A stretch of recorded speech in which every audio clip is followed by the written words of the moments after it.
Yo and hello everybody, Mike here, baseball collector, and today will be a fun day. I'm wearing the old ratty PSA hat because today I have a PSA reveal.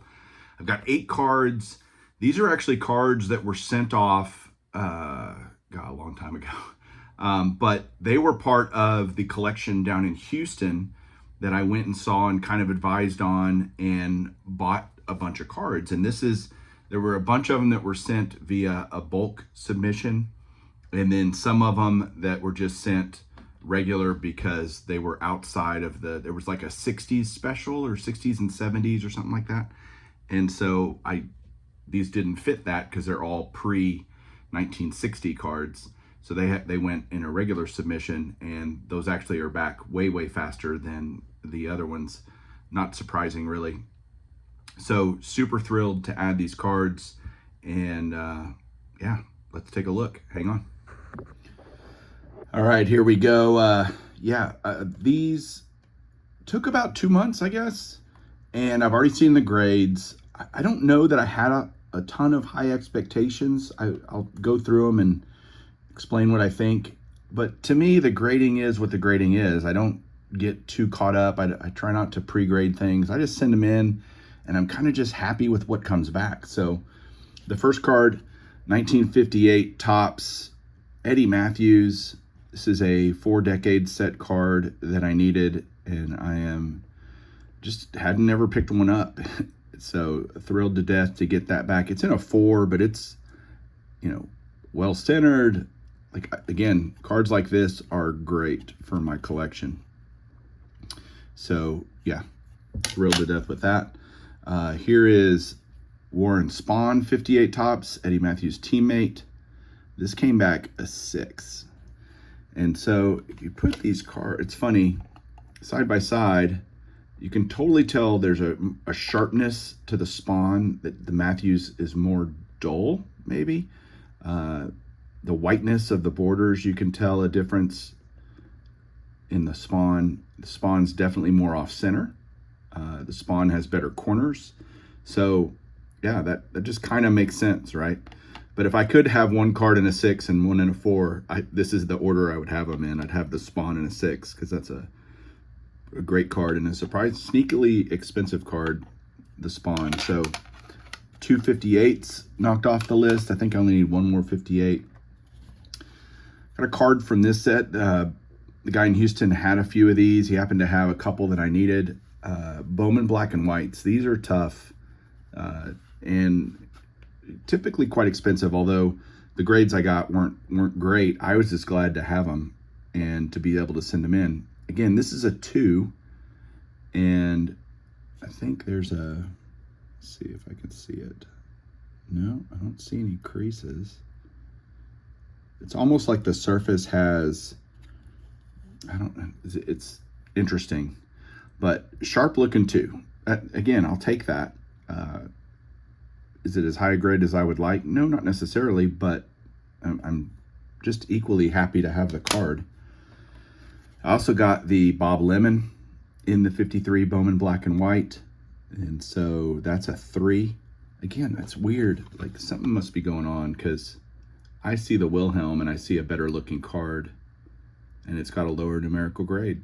So I can't wait for grader's notes. Someday we'll have grader's notes, I think, and you can see what the person was thinking that was grading these. So there's a couple 53 Bowman black and whites. This 52 Bowman Johnny Mize came back a PSA 2. There is a crease right there, so that's actually probably properly graded. Again, good centering, good eye appeal on the card, clean back, right? So there you go, Johnny Mize, 52 Bowman. A couple of 51 Bowmans. First one is Bill Dickey. I love this image of him like yelling from the bench or something as a coach. Yeah, because he's, I think, just listed as, he was just, yeah, coach, New York Yankees. And love that. Needed that one for the 51 Bowman run. I'm getting, again, closer and closer on all of these. This one was probably the most perplexing of the whole deal. This got a 1.5 with a mark. And so I'm trying to get the light to where I could see. Like usually 1s are reserved for cards that are really, really beat up, but obviously the corners are rough is the word I'll use for sure. But the centering is nice. The picture is nice. This is a great Rizzuto image. Absolutely. The mark, it was so I guess that little, whatever that is what they're calling the mark. And yeah, the corners are definitely rough. So, but a 1.5 with a mark, I really, it's great. This is a great card and glad to have it. So 51 Bowman Rizzuto. And the last card is the biggest card by far in this order, and a card I have quietly looked for a really, really long time, and that is the 51 Burke Ross Joe DiMaggio. And when I saw this in the guy's collection in Houston, I was A, surprised he had it, and B, determined to buy it. And so I did. I was thrilled to add this. The Burke Rosses are just different, you know, very cool.